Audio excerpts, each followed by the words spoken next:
Clash momentarily for class solidarity. Cash circulating, give the masses back its currency. Greed from elites, oligarchs stay fed. Deep state, fake fed, everybody break bread. Racism, homophobia, sexism, religion in this melting pot we live in. Time to build a new system, unionize labor rights. Highlight the issue, talking heads left is best. The saga continues. The Nomiki Show. Hello and welcome to TNS Live. We meet you here every Tuesday night at 8 p.m. Eastern. We start off here on YouTube in Rockfin, and then we move over to rockfin.com/Nomiki. Very exciting, because what we do on Tuesdays is we have extensive, longer conversations, deeper dive conversations about, what's going on in the world, how we're going to fight, how we're going to win. How bad is it? Is it doomsday? Is there any path forward? And today we are excited to have Jordan Zakarin on. Jordan has been doing incredible work over at A More Perfect Union. He is a producer there, a media producer, and also he's the founder of Progressives Everywhere, which is you issue a newsletter and talk about all the amazing things progressives are doing everywhere. Thanks for joining us. If only. No, it's happening. It's just some places. The Nazis are a little bit stronger right now. Yeah, they're getting a little bit of help. Well, yeah. So we'll get to that in a second. But I want to start off with, we're going to talk about one of the stories that you have worked on recently regarding Kroger, because there's all this labor organizing around the country right now, or I should say coverage, because there's always organizing, right? But there's coverage. And you're doing awesome work at More Perfect Union. These videos are no easy feat. They take a lot of, the old media companies, you've been in media long enough to know that they always cut this kind of work because it's too expensive and it just requires too much work. Yeah, we like, I'm not in charge of costs, but it's certainly, I'm sure, a big investment, but it seems worth it. It's just the way people respond to it. It seems that people were waiting for it, and I'm really, happy to be part of just an organization that's putting people forward and not just, pundits or business people. Well said. So I think, my guys, sorry, I don't know what I did. Sometimes, you just have a flaky moment where you don't plug in your mic. We are pros here. That's how it works. I'm like, I've been doing media for 15 years and still doing that. It's 8 o'clock, it's late. It is.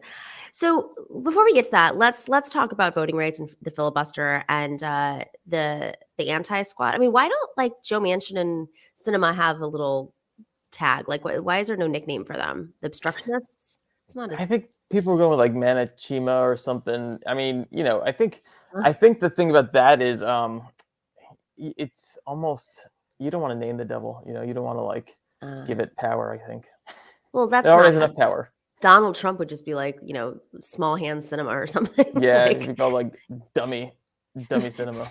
Just he was terrible at giving nicknames, but they all kind of worked just because he did it out of repetition. And his base was dumb. Yeah, that's fair. Sorry, not all of the Trump supporters, but I actually appreciate that about him. I as much as, boy, do I hate him, but I'm enjoying seeing him just go after Ron DeSantis and seeing how quickly those people just crumble. Wait. Let's hear. What are your predictions on this? We've got some time. Let's just get it all out. I mean, if he wants to destroy Ron DeSantis, he will, right? Democrats aren't going to do anything to Donald Trump in the next few years. They're not going to question him or indict him or, make him sell anything that he owns. They're not going to embarrass him. They're not even going to do anything to him. So he's going to run for president again. And he will steamroll anyone that tries to get in his way. And Ron DeSantis, who has puffed his chest up, he's trying to start his own law enforcement for voter fraud, even though, as I detailed a few weeks ago in my newsletter, the only election fraud happening in Florida was Republicans running fake candidates powered by Florida Light and Power, Power and Light, the utilities company there. He'll destroy Ron DeSantis. He's now making fun of him. He's now ripping him apart because he's not showing the deference to Donald Trump. And so I remember in 2016, I did not think Trump would win the presidency. Didn't think, that would happen. Now looking back, I understand why I did, but I enjoyed seeing him trash Ted Cruz, Marco Rubio, all of them. And, the one good thing about him is just him showing if you talk some shit, it can work.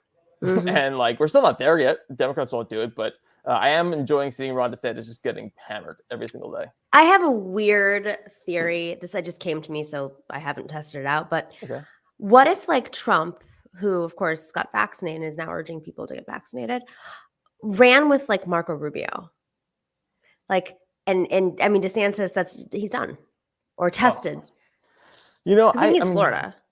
yeah, he needs Florida. I don't, DeSantis has to win re-election this year, and so it's fun to see him get hammered by Trump. And like DeSantis has his eyes on on the presidency so much that like he needs to win re-election. And maybe if the base hates him enough, he's not going to get primaried. But maybe it depresses turnout, like we saw with Trump depressing turnout with Georgia. So, And Trump might run somebody against him. It's not too late. what does he care? Be like Ivanka. He'll run Ivanka. What does she care? Like he doesn't care, which is great. Like as much as I hate Donald Trump and everything he stands for and everything he's done to this country, I wish that there was a Democratic person with like his willingness to like just steamroll people and get things done and harness like power and not worry about when Joe Biden made his speech and Dick Durbin saying, you may have gone a little far calling a racist. Okay, you're not going to agree with me on this, but I just read a book about her, so it's by no means an endorsement of her. So we have to like be clear. Right. I just read this book on Nancy Pelosi, the Speaker Pelosi by Susan Page. She like when she wants something, she steamrolls. She is a force of nature. But the question is, what does she want? What does she want? Exactly. Well, it's also a matter of publicly steamroll. Yeah. She'll do it behind the scenes. It's a matter of just like making people get inflect and just like cry at your feet. Yeah. I mean, even like the whole ripping of, I know we mock it on the left because we're like, oh, but you're not actually doing anything and you're like in front of your ice cream and blah, blah, blah. But like that was kind of a brilliant move to, to mock the president. Yeah. I just saw the news today and so I just blinked my eye.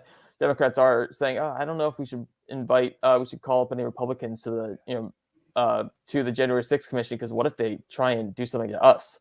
It's like, what are they going to do? They're going to be out of power for 10 years. Exactly. You're like you're going to do it to you. Like, right, yeah. Spoiler alert: you can't get basic things passed right now, right? And you can't protect basic things that were passed, I don't know, 60 years ago. And you suddenly think that this is the moment that they're gonna, come on. All right, we're dying, okay? We're all just gonna die. Like, don't have kids. Just like don't put them through the torture. Don't even have pets. Just no more. Like no more breeding. You can we're adopt done. a kid. I mean, adopt a kid or a pet. Adopt them. That's kind of my theory right now. They're here. I want to do whatever I can. Yeah. Adopt a kid or a pet, but like don't breed. Or just like breed a ton so we can create a little army. Like it's one or the other, I think. I think it's too late. By the time they're old enough to like vote and fight, because don't forget they're also recruiting little Nazi kids now too. Kids who didn't think that they may have been progressive a few years ago, but then they watch a little bit too much listen to too much Joe Rogan, and then suddenly they're like joining QAnon. I think Joe Rogan, those things are like 3 hours, those podcasts. Who was they're painful and they're so bad. I put myself through it during the pandemic because I was like, what is it about this guy? I was like, I am not this demo. This is like dummy. I can't.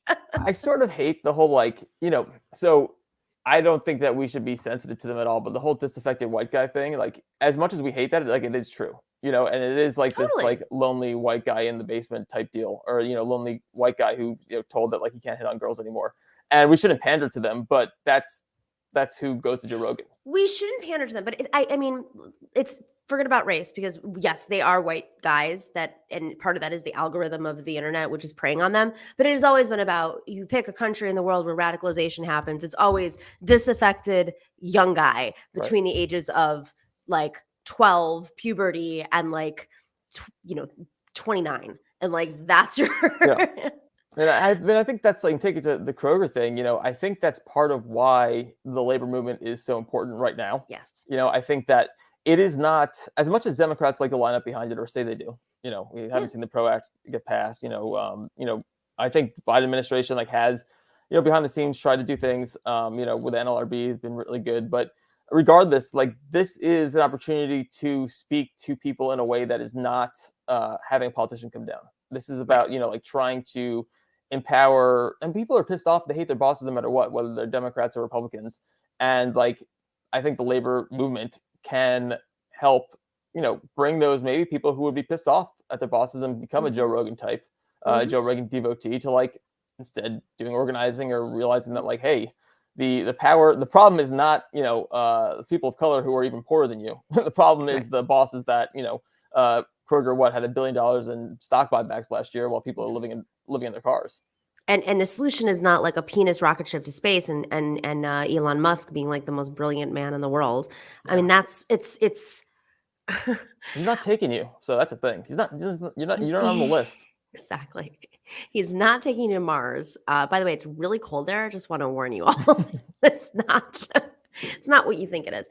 All right, we'll get to Kroger in a second, but let's talk about the filibuster and CinemaGate and obviously Manchin. But I want to touch on one aspect of CinemaGate, which has gotten a lot of attention in the last few days.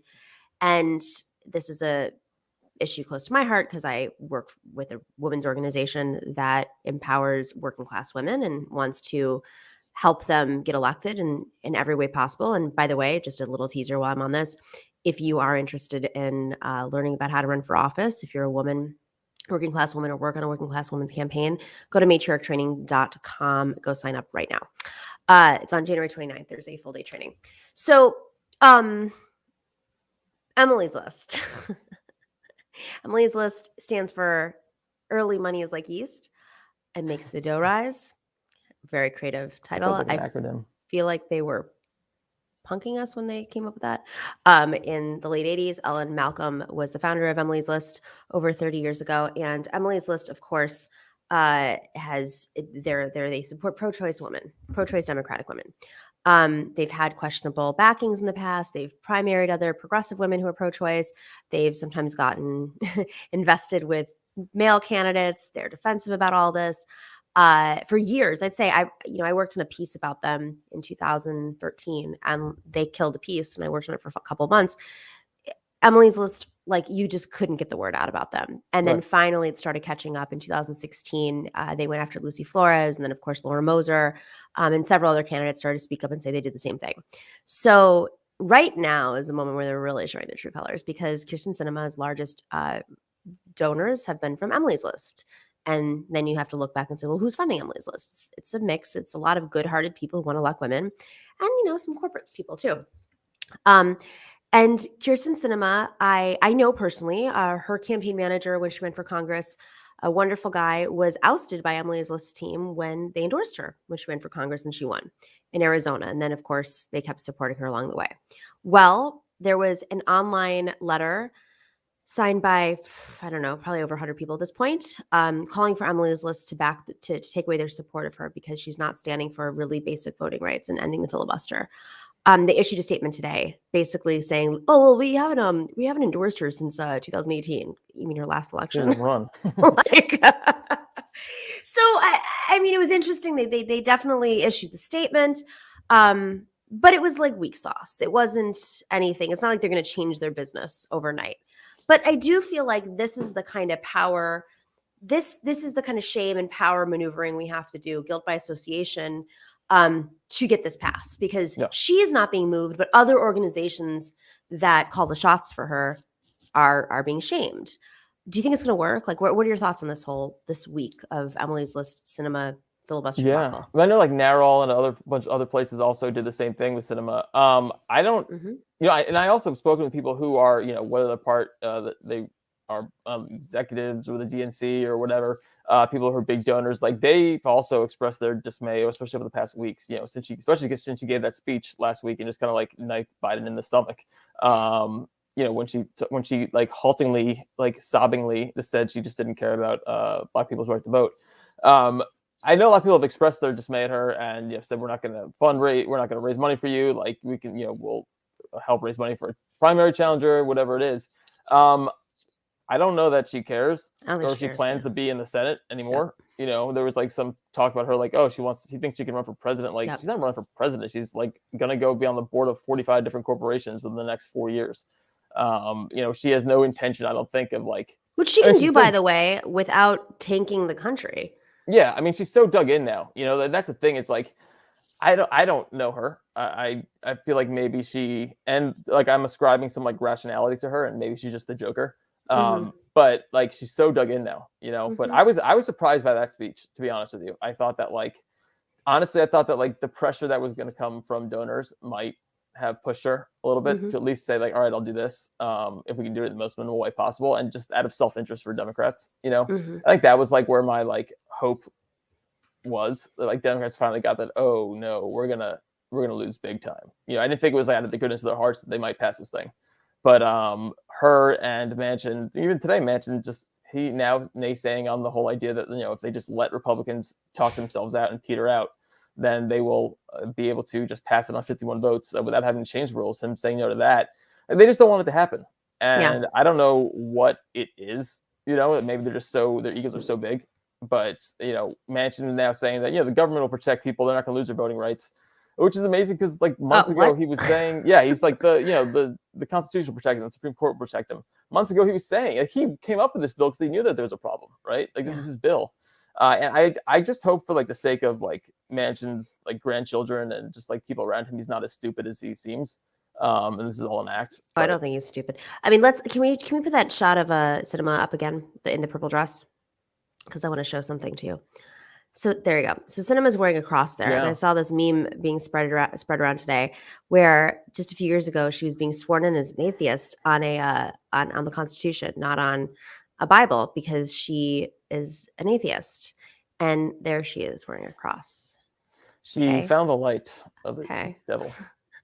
Interesting, right? Really fascinating. Whatever it takes. Whatever it takes. For what though? It's like, what is there a Christian? I mean, suddenly, but this actually, let's read into this a little bit more. Let's remember what they did during the debates where they would like look at body language. Let's body language expert this a little bit. So to me, we all say, let's get into the mindset of Sinema. And I hate that I'm expending so much energy on this woman. But we think that she doesn't care about voters. She keeps saying it's about the voters and she doesn't care about donors. But wearing a cross means she does care about somebody's approval. And I don't understand why it's the Christians. And that's my only thought, that maybe she is running for president.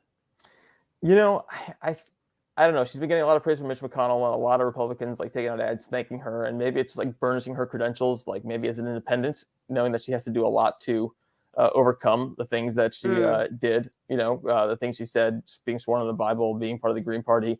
In the same way that Trump had to convince people that he was not like a secret Democrat who just loved abortion. But for president, though, she doesn't have that constituency. It's not she's not in the Bible Belt. This is I don't know. Like, honestly, to me, everything she does is sort of like trolling. Everything she does exists to piss someone off, and it feels like maybe like that was like a little extra cherry on top. Like, I'm going to piss people off even more. I think she's going to run, and I think she's going to pull a Tulsi Gabbard. I think this is her. She's just like, not only am I going to go right, I'm going to just take you all with me. Have a nice day. The thing about Tulsi Gabbard, who's, horrid, is that, she pretends to be strongly in favor of something, right? She has, I don't say the principles, but, she talks strong language about things. Sinema's only strong language is about, believing in the system. But that's why I think she's running to win. I don't think Tulsi Gabbard was running to win. I think Tulsi Gabbard was there to disrupt. And I still think she's running to disrupt. I think she is running to win. Amongst whom? I mean, she's not gonna, you have to be like a cannibal to win a Republican primary at this point. She is a cannibal. Right, I know, but she won't come out and she won't eat someone's heart in front of you. She'll do it behind closed doors. I mean, I'm very curious who she sits with at the lunch table when she goes into the cafeteria. I've thought about this a few times. Probably more. I only ever see her meeting with Republicans. Maybe that's where she cooked up her idea for the Ted Lasso costume with Mitt Romney in the cafeteria. What? I can't imagine her eating cafeteria food though. Like her. No, but it's good food. Like people in Congress. It's not like. No, but she just wouldn't eat it generally because she's above that. Right. But they do meet, they have to take breaks, and it's I've been in there and you run into people. It's elitist cafeteria. Okay. She wasn't at the Democratic meeting tonight. She was on her way back. Oh, she called I did in. not know. Yeah, she's a coward. Interesting. Of course she is. See, she is shamed still. This is it. It's as much as we think she's not affected, she is. She cares about somebody, some Christian voting bloc or donor base, and she's afraid of her colleagues. She also looks really sick right now. I know we're trying to get into the psyche of Kyrsten Sinema, but like I do actually think this is valuable and important to do because we do have to understand how power works, and getting into understanding how power works means understanding somebody's mindset. And oftentimes we kind of skip all that. And One thing that didn't get reported much outside of Arizona last week because it got overshadowed by her voting rights decision or her filibuster or whatever defense was that, you remember when she those activists followed her into the bathroom and filmed, and she freaked out. She had told police, and this was in the police report that came out, that she went in there because she thought it was illegal to film her. She wasn't like, oh, I have to go to the bathroom. It was her going in there because she thought it was illegal and that it would either stop them or get them in trouble. And so when the police did come, when there was a police report and she spoke with them, she was like urging them to file to charge them with felonies. And these were, one of them whom was a dreamer who is an undocumented immigrant. And she said, I don't want anything bad happen to them immigration wise, but they need to be held accountable, which is fantastic because she was literally not speaking with people for hours and days and days and days on end. She wanted accountability. And she says she doesn't want anything bad to happen to them. But if there's a felony charge, they're deported. And so citizens arrest, traitor in Congress. That's where I am. Yeah. Like, so it's just even privately like that. I can't even. All right, we're gonna take a quick little break, and we're gonna move over to rockfin.com/Nomiki, and we're gonna continue this conversation about whether or not this country can be saved, and if it's all contingent on this lady. And I'm also gonna ask you if we think there's a pathway through convincing like a Republican here or there, Susan Collins, Mitt Romney. There's moments every once in a while, but think about it. Think about it. Don't give it away. We're trying to you might be surprised by his answer. Okay. Exactly. All right, everybody, we will meet you over at rockfin.com/Nomiki. We're going to continue this conversation. We're going to talk about Kroger and the organizing work that's happening across this country right now that does give us inspiration. We're going to end on a good note. We are, but we start with the doom and gloom and then we move over. We will see you over at Rockfin, and make sure to click like and subscribe before you head out of YouTube. We'll be right back.